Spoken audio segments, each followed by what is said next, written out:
RRB, l'invité du matin. Bonjour Béa Johnson. Bonjour. Merci d'être avec nous. Vous êtes conférencière, blogueuse et spécialiste du mode de vie zéro déchet. Alors vous êtes française, vous vivez aux États-Unis et vous vous êtes donc lancée dans ce mode de vie zéro déchet. Qu'est-ce que ça veut dire le mode de vie zéro déchet? Un mode de vie zéro déchet, en tout cas, c'est d'essayer de réduire au maximum ces déchets domestiques. Mais grâce à ce mode de vie, on découvre une vie meilleure qui est simple, mais basée sur les expériences et non les biens matériels. Pourquoi vous êtes-vous lancé dans ce mode de vie? Il y a un moment où dans votre vie personnelle, il y a quelque chose qui fait un déclic? Oui, pour nous, le déclic, ça a été de vivre dans un appartement pendant un an, de découvrir une vie simple et qui nous a ensuite permis de lire des livres et de regarder des documentaires sur les problèmes de l'environnement. Et c'est là que mon mari et moi, nous sommes sentis attristés en pensant au futur que nous allions léguer à nos enfants. Et c'est ce qui nous a donné la motivation de changer. Mais c'est une démarche qui est écolo, qui est politique, c'est quoi comme démarche au fond? Écolo, politique, ce sont des termes que je n'aime pas trop. C'est en fait pour nous, même si on s'est lancé pour des raisons environnementales, en fin de compte, si on s'y tient depuis une douzaine d'années, c'est parce qu'on a découvert de gros avantages qui sont liés à ce mode de vie. On a découvert une vie beaucoup plus saine, de gros avantages financiers, puisqu'on s'est rendu compte qu'on économise 40% sur notre budget total. Mais c'est surtout cette vie d'expérience et une vie qui est basée sur l'être et non l'avoir qui nous intéresse le plus dans ce mode de vie. Alors Béa Johnson, vous êtes venue sur ce plateau avec un petit bocal dans lequel on peut mettre de la confiture et vous me disiez c'est mes déchets de l'année. Ce tout petit bocal qui fait quoi, un quart de litre à peu près, quelque chose comme demi-litre, ça? Un demi-litre. C'est vraiment vos déchets de l'année? Oui, ce sont donc les déchets de ma famille de 4 pour 2017. Ça, ce sont en fait tous les déchets qu'on n'a pas pu appliquer à 5 règles donc, que je décris dans mon livre Zéro déchet. La première, c'est 1, de refuser le superflu, 2, de réduire le nécessaire, 3, de réutiliser ce que l'on consomme, 4, de recycler seulement ce qu'on ne peut pas refuser, réduire ou réutiliser, et en fin de compte, c'est composter le reste. Est-ce qu'on vit, pardonnez-moi, mais entre guillemets, normalement quand on se lance dans ce mode de vie zéro déchet? Oui, tout à fait. En fait, je ne crois pas que j'ai l'air d'une personne je vous confirme. Voilà. Lorsqu'on adopte un mode de vie zéro déchet, le plus compliqué, c'est de trouver un système qui fonctionne pour soi. Bien sûr, ce système va être différent pour là où vous vivez, combien de membres vous avez dans votre famille, votre religion même, le régime que vous avez adopté dans votre famille. Mais quand vous avez trouvé ensuite ce système, eh bien, le zéro déchet devient complètement normal et automatique. Comment est-ce qu'on fait? Quels sont les petits gestes tout simples, je dirais, de la vie quotidienne qui font qu'on peut passer au mode zéro déchet? Alors, la première règle du mode de vie zéro déchet, c'est de refuser le superflu. Là, c'est de tout simplement apprendre à dire non. Apprendre à dire non à tout ce dont on n'a pas besoin. Aujourd'hui, dans cette société de la consommation, on est la cible de tout un tas de produits promotionnels, mais chaque fois qu'on les accepte, on crée une demande d'en fabriquer plus. Et une fois qu'on les ramène chez nous, eh bien, cela nous encombre et ensuite devient nos déchets. Donc, on a tout simplement appris à dire non aux sacs en plastique, aux pailles, aux produits à usage unique, mais aussi aux cartes de visite, le repas dans l'avion, les échantillons de shampoing dans les hôtels. Il y a énormément d'opportunités de pouvoir dire non dans cette société de consommation. Et dans la vie de tous les jours, je ne sais pas quand vous allez faire vos courses, comment est-ce que vous faites pour rentrer de vos courses sans avoir de déchets? Parce que, vous le disiez, on a toujours le petit pochon en plastique, comme on dit en Calédonie, on a toujours l'emballage des yogourts. Comment est-ce que vous faites au jour le jour pour éviter tout ça? Mais alors ça fait partie de la troisième règle, donc de la réutilisation. Pour nous, réutiliser, c'est remplacer tout ce qui est jetable par une alternative réutilisable, et cela donc aussi signifie faire ses courses avec un kit de contenants réutilisables pour faire ses courses dans un magasin comme l'épicerie vrac du Faubourg, où là, vous avez tout un tas de produits qui vous sont disponibles en vrac. Il suffit tout simplement d'apporter ses propres contenants, soit des bocaux en verre pour tout ce qui est humide, soit des sacs en tissu. Et donc, de cette façon, une fois que vous serez rentré à la maison, vous n'aurez ramené aucun contenant jetable. Alors ça, c'est possible, vous parliez de l'épicerie en vrac du Faubourg, c'est possible dans des structures très spécialisées, mais après, si je vais en grande surface, comment est-ce que je fais la même chose? Ça fonctionne? On peut pas refuser de vous servir dans un bocal, par exemple? Non, ils peuvent tout à fait fait, les personnes qui travaillent à la coupe, c'est-à-dire à la coupe pour la viande, le poisson, le fromage, ils peuvent tout à fait remplir votre bocal. Il y a une technique que j'explique dans le livre. Lorsque vous présentez le bocal pour la première fois, ne regardez pas la personne derrière le comptoir dans les yeux, sinon ils vont sentir que vous êtes dubitatif. Ils vont aussi vous douter. Donc, faites comme si vous avez fait ça toute votre vie et ils ne vous refuseront pas.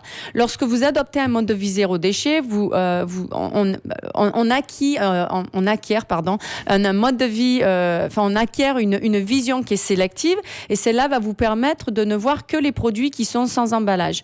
Moi, personnellement, quand je rentre dans un supermarché, je ne vois plus ce qui est emballé, je ne vois que ce qui m'est disponible sans emballage. Donc là, ça va être tout le périmètre du magasin, ça va être tout ce qui est à la coupe, ça va être aussi les fruits et légumes et donc parfois aussi, il y a des rayons de vrac.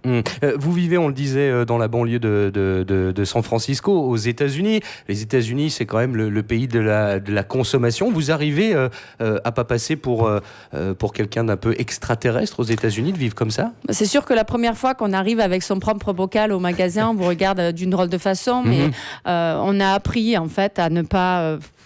ces regards ne nous importent plus. Ce qui nous importe, c'est de savoir que ce qu'on fait, c'est ce qui convient à notre famille. Ces grosses économies d'argent, ce gain de temps, vraiment cette meilleure santé qui nous est important.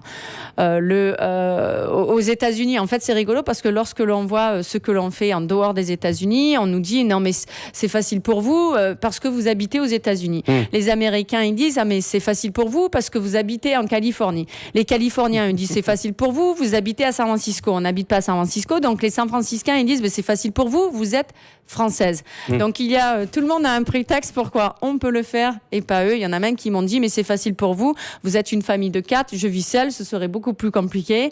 On m'a dit c'est facile pour vous d'acheter d'occasion, vous êtes mince, moi non. Enfin bref, on entend tout un tas de prétextes, mais ce mouvement vraiment qu'on a lancé à travers le monde prouve que le zéro déchet est vraiment applicable partout dans le monde. Partout dans le monde, vous pouvez apprendre à dire non. Partout dans le monde, vous pouvez réduire le nécessaire, c'est-à-dire vous désencombrer de ce dont vous n'avez pas besoin pour en faire profiter votre communauté. Partout dans le monde, vous pouvez remplacer ce qui est jetable par une alternative réutilisable, remplacer le papier essuie-tout par des chiffons, les mouchoirs en papier par des mouchoirs en tissu, etc. Partout dans le monde, vous pouvez acheter d'occasion.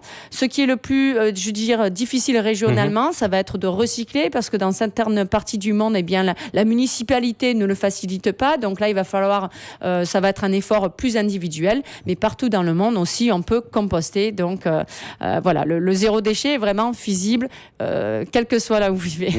Samedi, vous étiez à l'université de la Nouvelle-Calédonie où vous avez donné une conférence. Les gens qui viennent vous voir dans vos conférences, c'est des gens qui sont déjà convaincus ou il y a aussi des curieux qui s'interrogent sur votre mode de vie? Il y a les deux et comme aussi c'est un mouvement qui intéresse énormément les femmes puisque traditionnellement, je dis bien traditionnellement, c'est elles qui s'occupent du ménage, de faire les courses, mais aujourd'hui elles doivent aussi jongler avec une carrière.